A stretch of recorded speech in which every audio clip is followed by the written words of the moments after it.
So I just dropped episode 20 on my podcast, Ask Tiara, which you can find on Spotify, Apple, Google, wherever you listen to podcasts. And the theme or the topic of episode 20 is power of the pause.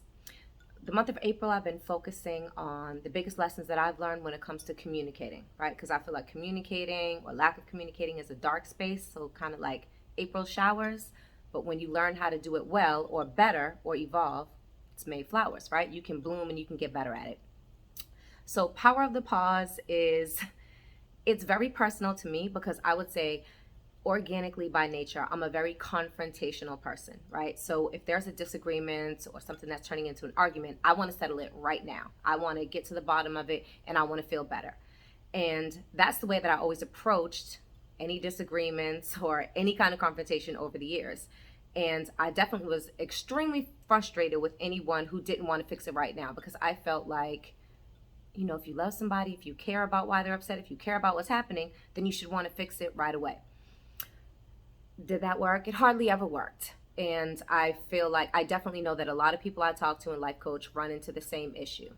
And that's because not everyone wants to deal with it right now. And in reality, when you're in the midst of feeling upset, on the brink of an argument, or heavy into a disagreement, that's when your emotions, your spirit, whatever, is extremely raw. And that is the most probable time or the highest chance of saying something you don't mean, right? That we regret it. And then afterwards, we're like, I'm sorry I said that, but I was upset. I was just really emotional.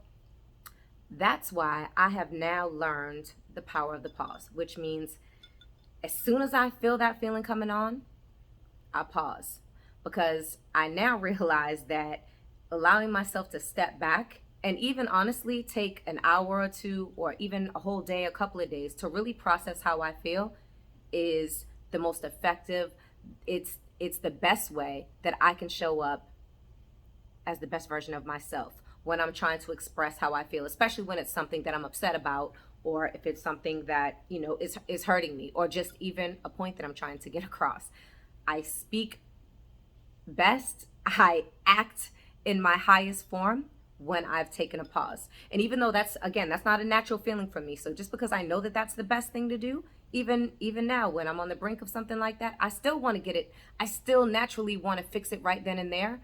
But I now have to, apply that emotional intelligence, that evolution of my communication style, of knowing myself, and just maturity period, to learning how to pause, power of that pause. Because I would say even bigger than that, what I've noticed it, and that doesn't just mean, I know that everyone cannot just hit that button and stop, because it's almost impossible for some of us, right, in the heat of the moment to do that.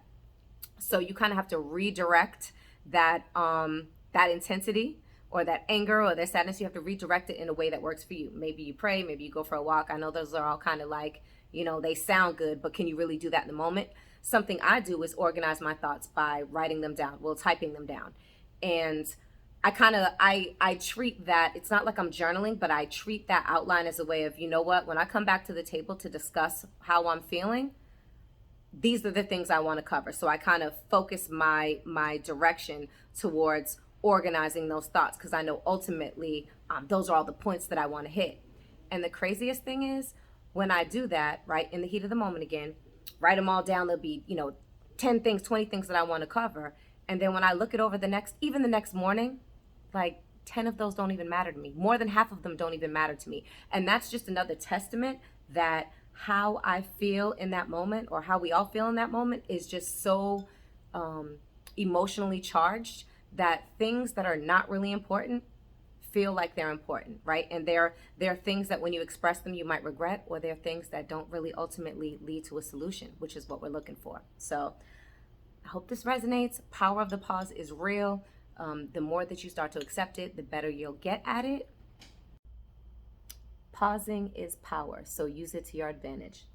Figure out the best way you can facilitate that in the moment, and keep practicing. You'll get better and better at it, and you will feel more and more efficient in the way you communicate. You will feel stronger, you'll feel more powerful, and you will get more accomplished, right? That is a solution-based way of handling things. To hear more on this, check out my podcast, Ask Tiara. Like I said, you can find it on Spotify, Google, Apple, wherever you listen to podcasts. So check it out, tune in, hit the follow button. The link for all that should be below this video as well as in the bio. But stay with me. Let's get good at lifing.